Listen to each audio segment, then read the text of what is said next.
Balitaan ko po, Miss Cara. Uy, Na- balita. May nangyari na nag-sorry kayo sa asawa niyo.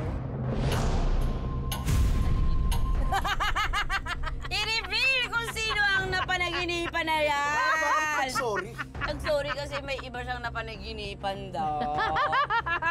I-reveal! Sino po yan? Yan o, Tonton Gutierrez. Ayun nga!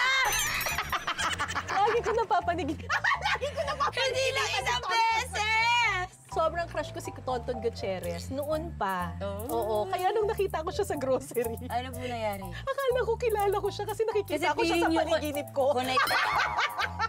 Ano pong sinabi niyo? Sabi ko, hi! Naalala ko, hindi pala niya ako kilala. Ano po reaction niya?